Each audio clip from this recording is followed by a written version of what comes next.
부킹스 기자간담회를 시작하겠습니다. 장송 감독님 입장해 주세요.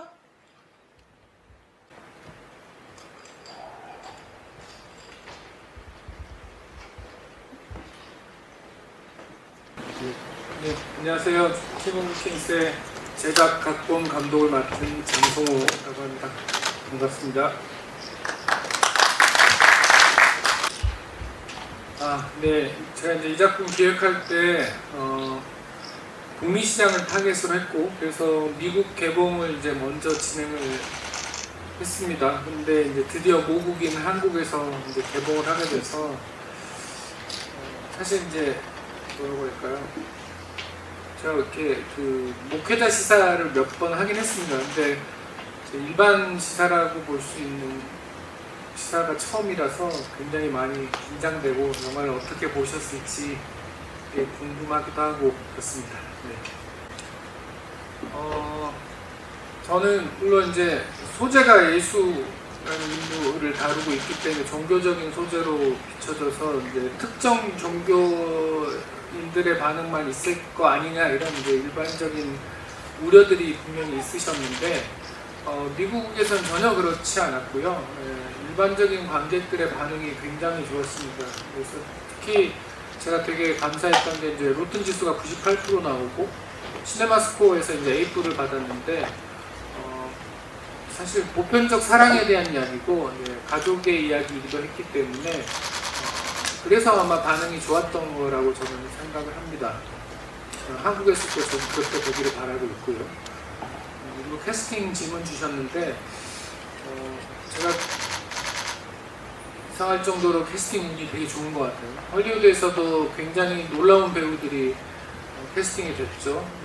심지어 헐리우드 분들조차 저한테 어떻게 이런 캐스팅이 가능할 수 있었냐, 이건 두 번 다시 나오기 힘든 캐스팅이다, 이제 이런 말씀들을 많이 해주셨거든요. 무엇보다도 좋은 소재고 좋은 작품이어서 반응들을 해주셨던 것 같아요. 한국 같은 경우는 미국에서 이렇게 반응이 좋아서 좋은 캐스팅이 된 게 아니라 그 전에 캐스팅이 거의 완성이 됐었거든요. 이 작품에 이제 관심을 갖고 계셨던 주변 분들이 다들 도움을 많이 주셨고, 근데 그분들 통해서 굉장히 빠른 시간에 일사천리로 캐스팅이 완성이 됐습니다. 추천해 주시는 분들도 있었는데 또 제가 또 배우분들한테 제안을 하면 거의 바로 곧바로 흔쾌히 또 수락을 해주셔서 굉장히 원활하고 빠른 캐스팅의 완성이 됐습니다. 네. 저는 어렸을 때부터 영화광이었고요. 그래서 언젠가는 제 작품을 만들고 싶다는 꿈이 있었습니다. 그런데 이제 컴퓨터 그래픽을 하면서 이제 영화의 시각효과 작업을 통해서 이제 영화계에 뛰어들었던 거고요. 근데 이제 어느 정도 시간이 지나면서 이제 기술적으로 충분히 잘 만들 수 있는 준비가 됐다라는 생각이 들었고, 또 스텝으로 일을 했지만 제가 이제 크리에이터로서 입증된 적이 없었잖아요. 그래서 이제 사실 사이사이에 저랑 친한 감독님이나 이제 제작자분들이 넌 연출하면 좋을 것 같다, 잘할 것 같다, 그래서 제안도 많이 받았었는데 그때마다 제가 거절했던 이유가 아직은 준비가 좀 덜 돼 있다고 생각했어요, 스스로에 대해서. 그 사이에 시나리오도 좀 많이 써보고 이런저런 준비를 좀 하다가 이제 2015년쯤에 이제는 해볼만 하고 시도해볼 수 있겠다라는 마음이 들었습니다. 근데 이제 저희 기술을 활용하려고 하면 적은 예산으로는 안 되는 거죠. 그때도 역시 이제 한국 애니메이션은 영유아물에 특화되어 있었고, 아마 예산을 그때 많이 써도 50억을 넘기긴 쉽지 않았을 것 같아요. 근데 저희 기술을 활용해서 이제 완성도를 높인 결과물을 만들려면 그보다는 큰 예산이 필요했고, 그러려면 북미 시장을 메인 타겟으로 갈 수밖에 없겠다고 자연스럽게 이제 그런 논리적 귀결이 된 것 같습니다. 그런데 이제 허들이 두 가지가 있죠. 미국 시장에서 소구가 될 만한, 속된 표현으로 이제 먹힐 만한 소재여야 되는 거였고요. 그래서 기획 단계에서 그 고민을 되게 많이 했죠. 두 번째 조건은 흔히 저희가 표현하는 헐리우드 스탠다드 퀄리티라는 게 있어요. 미국 극장주들 봤을 때 당연히 극장 개봉할 만한 완성도여야 하는 겁니다. 그 두 가지가 충족돼야 꿈이 현실이 되는 건데요. 저는 기술적인 완성도 면에서는 그 헐리우드 스탠다드 퀄리티는 당연히 가능하다고 생각을 하고 있었고, 다만 어떤 기획을 가져갈 것이냐가 관건이었겠죠. 근데 이제 그 천하의 디즈니도 1937년에 이제 백설공주로부터 시작해서 굉장히 오랜 시간 동안 원작 베이스의 작품을 통해서 시장에 작품을 내놨었잖아요. 오리지널 작품 중에 성공 사례가 사실 거의 없습니다. 물론 판타지아처럼 어느 정도 소구가 된 작품이 나오기도 했지만 오리지널 작품들은 흔히 그닥 좋지 않았어요. 이제 픽사가 나오고 나서야 오리지널 작품들이 잘 됐죠. 제가 존경하는 미야자키 하야오도 아마 하울의 움직이는 섬이었나요? 극장 개봉해서 겨우 900만 불밖에 기록을 못했어요. 그런 거 보면서 제가 그들한테 친숙한 원작 베이스로 가야겠다라고 해서 소재를 찾기 시작했습니다. 그래서 이제 그 저작권 시효가 끝난 퍼블릭 도메인 리스트업을 쭉 하다가 디킨스가 또 라이프 오브 아워 로드라는 책을 썼다는 걸 이제 발견을 하게 된 거죠. 근데 잘 아시다시피 미국은 청교도들이 세운 나라고, 또 비신앙인들도 예수라는 인물이 역사적으로 실존했다는 걸 부정 못하잖아요. 그리고 인류 역사에 얼마나 지대한 영향을 끼친 인물이겠어요. 그래서 이 소재는 시장에서 충분히 반응하겠다라는 생각을 했습니다. 게다가 놀랍게도 예수를 주인공으로 한 극장용 장편 애니메이션이 아직까지 한 번도 만들어진 적이 없었던 거예요. 근데 그것만으로도 이 작품이 잘만 만들어지기만 하면 굉장히 큰 상징성을 획득하겠다라는 생각이 들었습니다. 네, 물론 전제돼야 되는 건 충분히 훌륭한 완성도가 뒷받침돼야 되겠죠. 그런데 이제 제가 헐리우드 일을 하면서 감사하게도 굉장히 그 메인스트림에서 일을 했던 스태프들하고 같이 인연을 쌓을 수 있었습니다. 그분들하고 일을 하면서 약간 헐리우드가 저한테는 덜 막연했던 것 같아요. 경험이 없었더라면 헐리우드는 좀 너무 먼 곳, 막연한 곳 이런 생각을 했을 텐데 저는 그냥 친근했던 거죠. 익숙하고. 그래서 그분들하고 의논하면서 내가 이런 기획을 하고 있는데 어때? 괜찮을 것 같아? 이런 이제 의논을 했더니 다들 좋은 기획이고 잘 될 것 같다는 거예요. 그래서 자신감 있게 이제 시작을 할 수 있었습니다. 다만 뻔한 이야기고 또 무거운 주제이기 때문에 상업적으로 재밌게 만들기가 쉽지 않을 거다라는 우려들을 많이 말씀하셨어요. 그래서 디킨스가 어린 아이한테 이야기해주는 그 형식을 제가 가지고 온 겁니다. 아시다시피 찰스 디킨스는 그 글을 읽지 못하는 대중들을 위해서 낭독회를 굉장히 열심히 해서 인기를 얻었던 작가고, 거기서 제가 흥미로운 방식을 끌어다 쓸 수 있겠다고 생각을 했죠. 특히나 자기 아이한테 이 이야기를 전달한다면 얼마나 진심으로 할까? 그렇다면 아이 입장에서는 진짜 그 세계에 빠져든 것 같이 이야기를 끌 수 있을 것 같다고 생각을 했습니다. 그래서 2000년 전의 세상으로 시간여행을 하듯이 가서 어떤 모험과 판타지, 어드벤처의 판타지 요소까지 끌고 올 수 있을 것 같았어요. 그런 형식의 이야기가 미국 분들한테도 굉장히 흥미롭다고 느끼셨던 것 같아요. 그래서 뭐 저는 당연히 처음부터 북미 시장을 타겟으로 했고, 이제 그러기 위해서 아까 말씀드린 그 정도의 완성도와 작품성을 확보하려고 시나리오 쓸 때부터 되게 신경을 많이 썼습니다. 더불어 한 가지만 더 추가하자면 흔히 이야기하는 A리스트 배우의 캐스팅이 되게 중요했는데, 그 지점은 이제 제이미 토마슨이라는 헐리우드에서, 그러니까 디즈니에서만 16년 일을 했던 베테랑을 제가 소개받으면서 생각보다 훨씬 더 좋은 캐스팅이 완성이 됐죠. 제가 배급사한테 들은 정보로는 지금 46개국이 개봉을 이미 했거나 하고 있다고 들었고요. 연말까지 이제 90개국 개봉이 확정됐다고 합니다.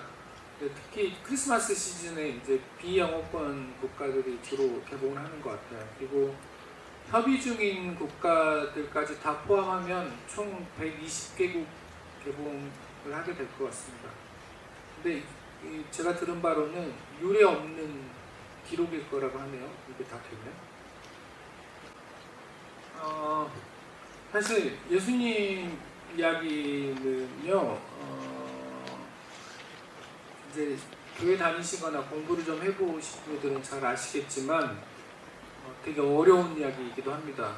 특히나 그분이 하신 말씀의 대부분은 비유와 은유로 얘기하신 부분이 많아요. 근데 어린아이들한테 이야기를 하는데 그런 내용은 설명하기 쉽지 않아서 사실 시나리오 쓸 때 거의 다 뺄 수밖에 없었거든요. 그래서 무엇을 놓치지 않고 이야기를 해야 될까. 그리고 영화를 보고 나왔을 때 어찌됐건 탄생부터 부활까지를 다 보고 나온 것 같이 느껴야 하니까 한 가지 주제에 집중을 했어요. 그게 저는 사랑이라고 생각했습니다. 결국 예수님이 세상에 오신 본질이 그분의 그 실체, 그 본질이 저는 사랑이라고 생각했거든요. 스스로를 희생해서 다 모든 걸 바친 그 사랑. 그렇다면 그 메인 플롯에 위배되지 않으면서 디킨스와 그의 아들이 서브 플롯으로 같이 이야기할 때 겉돌지 않으려면 같은 주제 안에서 이야기가 되어야 할 텐데요. 그게 저는 관계 회복이라고 봤습니다. 아버지와 아들이 관계를 회복하는 동안 창조주인 하나님과 인간의 관계 회복의 이야기를 같이 하면 하나의 주제 안에서 자연스럽게 이야기가 어우러질 거라고 생각했습니다. 일반인들이 보기에도 결국은 관계 회복, 사랑의 이야기이기 때문에 크게 거부감 없이 볼 수 있을 거라는 생각을 했고요. 특히나 이제 신앙을 가지신 분들은 성서적 메타포를 제가 굉장히 많이 깔아놨어요. 그거 하나하나 찾아보시는 재미가 있을 것 같습니다. 사실 이병헌 배우님 이미 너무나 대단한 배우여서 언급할 이유가 없는 수준의 배우님이시죠. 근데 사실 그분이 신앙을 갖고 있지 않았어요. 그럼에도 불구하고 이제 이 작품을 하면서 그런 보편적인 사랑의 이야기 그리고 예수라는 인물에 대해서 관심을 갖게 됐다는 말씀을 하셔서 전 그 부분이 되게 흥미로웠고요. 그리고 연기를 하시는 동안에 이렇게 그 캐릭터를 해석해 나가는 방식이 되게 재밌었어요. 그러니까 결국은 아들과 이렇게 뭔가 살짝씩 그 갈등을 주고받는 말장난 비슷한 감정 교류가 있잖아요. 이제 그런 호흡을 되게 잘 찾아내시더라고요. 그래서 그런 지점이 저는 되게 흥미로웠습니다. 나머지 배우분들도 굉장히 대단했고요. 특히 이한희 배우님 같은 경우에는 물론 배우로 연기를 너무 잘하시지만 노래를 되게 잘하신다는 거를 제가 알게 됐어요. 그래서 그랬는지 음성이 제가 생각했던 것보다 너무 아름다우시더라고요. 이분은 전문 성우로 앞으로 경력을 만들어 나가셔도 거의 완전한 탑의 경지를 보여주실 것 같아요. 이제 진성규 배우님이 이제 예수님 역할을 하셨는데 이분은 제가 이제 얼굴하고 매칭을 시켰을 때 캐릭터가 되게 악역을 많이 해서 그런지 약간 제 선입견이 있었던 것 같은데 예수님 역할을 하는데 목소리가 되게 젊고 청아하시더라고요. 그래서 아마 그 진성규 배우님이 한다는 얘기를 안 듣고 이 영화를 보시면 굉장히 의외의 인물이라고 느끼실 정도로. 근데 이제 연극 배우 출신이어서 그런지 발성이나 이런 것들도 되게 훌륭하셔서 저는 굉장히 만족스러웠습니다. 작업하는 내내. 일단 지금 크레딧 보셔서 아시겠지만 저랑 김우영 촬영 감독이 촬영뿐만 아니라 이제 제작자로도 이름이 올라가 계시죠. 이 영화 처음 시작할 때 이제 제일 처음 의논을 시작했고 함께 이 영화를 10년 내내 같이 하셨는데 둘 다 이제 실사 영화의 제작 방식에 익숙해져 있었고 애니메이션을 둘 다 너무 사랑하지만 좋아하지만 만드는 것도 처음이니까 우리의 이 경험을 애니메이션 쪽에서 어떻게 잘 활용해 볼까라는 의논을 하게 됐어요. 그러다가 게임을 만드는 언리얼 엔진이라는 게 있습니다. 네, 거기에다가 이제 영화 제작의 모든 프로세스를 다 집어넣어서 세팅을 했어요. 그래서 버추얼 프로덕션 플랫폼이라는 걸 저희가 만들었는데, 네, 물론 배우의 움직임은 모션 캡처를 통해 입력했지만 나머지 모든 요소는 다 컴퓨터 안에다 세팅을 하고 버추얼 카메라를 통해서 촬영과 편집을 다 이제 시뮬레이션을 했습니다. 그게 리얼타임으로 가능하거든요. 그래서 영화 현장에서 촬영하듯이 촬영 감독이 촬영하고 배우의 동선이나 이런 거를 똑같이 구현했습니다. 그래서 촬영해보고 마음에 안 들면 재촬영하고 편집도 다시 해보고 이걸 한 4-5번 정도 해서 제가 애니메이션 제작하기 전에 이미 편집본을 확보하고 시작했어요. 그런 다음에 이제 환경도 지금의 배경으로 바꾸고 캐릭터도 다시 키 애니메이션을 해서 애니메이션 캐릭터로 교체를 해서 최종 결과물을 만들었습니다. 그런 과정에서 이제 카메라 워킹이나 이런 것들이 보통 애니메이션은 가상의 컴퓨터의 카메라를 쓰기 때문에 맘먹으면 뭐든 다 되거든요. 물리적으로 불가능한 게 다 가능해집니다. 근데 이게 장점만 있는 건 아니고 현실성을 떨어뜨린 단점이 또 있어요. 그래서 저랑 김우영 감독이 원칙을 세운 게 실제 촬영 현장에서 실제 카메라가 움직일 수 있는 물리적인 범위 안에서만 카메라를 움직인다.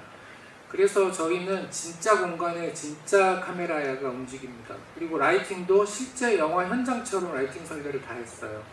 그래서 애니메이션이지만 굉장히 시네마틱하다고 말씀드릴 수 있습니다. 그래서 극장에서 볼만한 가치가 있는 영화를 만들고자 했어요. 그래서 음악과 사운드도 그런 지점에서 굉장히 심혈을 많이 기울였습니다. 오늘 제 더빙판을 보셨는데 오늘 최초 공개예요. 더빙판 같은 경우.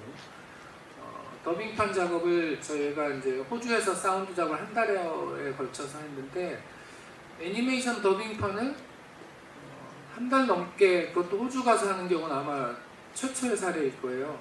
그래서 저희 슈퍼바이저가 이제 그 매드맥스 퓨리로드를 했던 분인데 이분이 저한테 아마 애니메이션 더빙판 중에는 역대 최고 퀄리티걸? 이렇게 이야기하시더라고요. 되게 뿌듯해하면서 자랑스러워 하셨습니다. 그 정도로 심혈을 기울였기 때문에 물론 이야기의 어떤 보편적 정서도 있지만 뿐만 아니라 기술적인 성과 면에서도 아마 한국 애니메이션 역사상 역대 최고의 퀄리티라고 감히 자신 있게 말씀드릴 수 있을 것 같습니다. 티켓 값이 아깝지 않은 극장에서 꼭 볼만한 영화일 수 있다. 저는 그렇게 말씀드리고 싶습니다. 네네. 두 번째 질문 답부터 먼저 할게요. 모션 캡처 전문 배우들을 저희가 캐스팅했고요. 뭐 일부 몇몇 배우들은 이제 연극 배우들도 참여를 하셨고, 그래서 그분들한테 선 녹음된 그 사운드를 들려주면서 액팅을 시켰어요. 그래서 그 데이터를 입력을 하고 그걸로 이제 촬영을 진행을 했습니다. 그런 과정이 좀 있었고요. 그다음에 아까 어려운 말씀하셨는데 지난 10년이 걸린 이유이기도 하죠. 제작비 구하는데 에너지의 거의 99%를 쓴 것 같아요. 제가 주변에 약간 넋두리 같은 걸 했습니다. 내 에너지의 반이라도 크리에이티브에 좀 더 집중했으면 이보다 훨씬 더 완성도 높은 작품을 만들었을 텐데 이제 그런 아쉬움이 있죠. 저랑 김우영 감독이랑 마지막에 완성된 그림 보고 이제 저는 거슬리는 것만 계속 보이니까 그 이야기를 제 옆에서 끊임없이 불만을 토로했더니 김우영 감독님 이 정도만 해도 괜찮으니까 이제 그만하라고 야단을 좀 맞은 적이 있습니다. 좀 아쉬운 지점이 좀 많아요. 근데 그래도 할 수 있는 한은 최선을 다한 결과물이고요. 미국에서는 특히 크레딧 올라가기 전에는 이게 한국에서 만들어졌을 거라고 상상을 못 하셨다가 크레딧 보고 되게 놀라신 분들이 많더라고요. 특히 한인 교포분들 저한테 정말 이렇게 이메일도 문자도 되게 많이 오고 있습니다. DM 같은 거. 그럴 때 좀 뿌듯하긴 하죠. 네. 저는 애초에 그냥 북미 시장을 타깃으로 했기 때문에 한국 쪽 소재여야 되는 생각 그때는 하지 않았어요. 그리고 사실 그때만 해도 K 콘텐츠가 이 정도로 세계적인 위상이 될 거라고는 상상할 수 없었던 시기였잖아요. 근데 지금 보면 심지어 헐리우드가 한국의 소재를 가지고 작품을 만들고 있죠. 그리고 제가 이제 배우들 녹음하느라고 전 세계를 돌아다녔어요. 왜냐하면 배우들이 있는 곳에 가서 녹음할 수밖에 없었으니까. 그래서 뭐 LA 갔다, 뉴욕 갔다, 런던 갔다, 뭐 호주도 갔다 이렇게. 근데 그럴 때마다 거기에 있는 현지 스태프들의 반응들이 점점점 달라지는 게 느껴졌어요. 최소한 한국말 한두 마디는 다 하고요. 네, 그리고 당연히 BTS 팬이고 당연히 봉준호, 박찬욱 감독님 팬들입니다. 네, 그리고 저는 사실 최근에 홍상수 감독님이 무슨 작품 만들었는지 잘 모르고 있었는데 홍 감독님 영화 이번에 이거 나왔는데 봤냐 이런 질문도 받고, 예전에는 한국에서 왔다고 하면 제가 이제 VFX로 헐리우드 영화 경험할 때는 잘 모르세요. 질문도 되게 제한적이고. 그런데 이제 한 동료, 같은 컨텐츠를 만드는 동료라는 느낌의 대응이 있다는 게 이제 피부로 와닿습니다. 이제 그런 얘기는 무슨 의미냐면 저희가 이제는 문화적으로 열등감을 느낄 이유가 없어졌다는 생각이 들어요. 저희 세대만 해도 사실은 그런 게 조금 기저에 깔려 있었던 것 같은데 요즘 젊은 세대들은 전혀 없는 것 같더라고요. 그게 현실이기도 한 것 같습니다. 헐리우드가 뭐 중국 소재로 뮬란 만들고 남미 소재로 코코도 만들잖아요. 마찬가지인데 이제는 그들이 한국을 소재로 한 메인스트림 작품을 기획하고 만들어내는 것처럼 우리도 어떤 소재든 이제 부담 없이 도전하고 만들 수 있는 시대가 된 것 같아요. 전제돼야 될 건 보편적 정서로 전 세계 누구나 즐길 만한 작품이어야 하느냐인데 그건 이미 입증되고 검증된 것 같아요. 한국 드라마, 영화들이 세계적으로 이미 다 인기를 얻고 있고 다들 좋아하시잖아요. 그러니까 이제 그런 자기검열이 사라진 시대가 된 것 같아요. 자유롭게 편하게 자신의 재능들을 마음껏 뿜어내는 기회를 스스로 만드셔도 될 것 같습니다. 보편적 정서에 소구할 수 있는 이야기고, 그리고 충분히 티켓값을 낼 만큼의 높은 완성도로 잘 만들어졌기 때문에 저는 미국에서도 잘 되는 것 같고, 저는 한국에서도 종교 여부와 상관없이 와서 보실 만한 작품이다라고 감히 추천드릴 수 있을 것 같습니다. 마무리하겠습니다. 네, 마지막 한마디 부탁드립니다. 이거 어쩌다 보니까 이제 저희 작품이 갑툭튀 같은 존재가 됐어요. 한국 애니메이션, 사실 애니메이션뿐만 아니라 영화가 갑자기 헐리우드 메인스트림 시장에 다이렉트로 배급돼서 성과가 나오는 경우는 없었던 것 같습니다. 근데 쉽지 않은 여정과 고난이 분명히 있었고요. 근데 그럼에도 불구하고 완성을 해냈고 세상에 제가 꺼내게 됐는데 그것만으로도 저는 이미 충분히 뿌듯함을 느끼고 있습니다. 그렇지만 이런 작품이 잘 돼야 또 다른 분들도 도전할 수 있고 더 좋은 작품이 나올 수 있으니까 저희 작품이 한국에서도 많이 사랑받고 좋은 성과가 나기를 바랍니다. 여기 계신 기자분들이 좋은 말씀 많이 써주시고 저희 작품 잘 될 수 있게 지지와 응원을 해주시면 감사하겠습니다. 저희 이제 장례 정리 잠시 한 후에 포토타임을 갖도록 하겠습니다.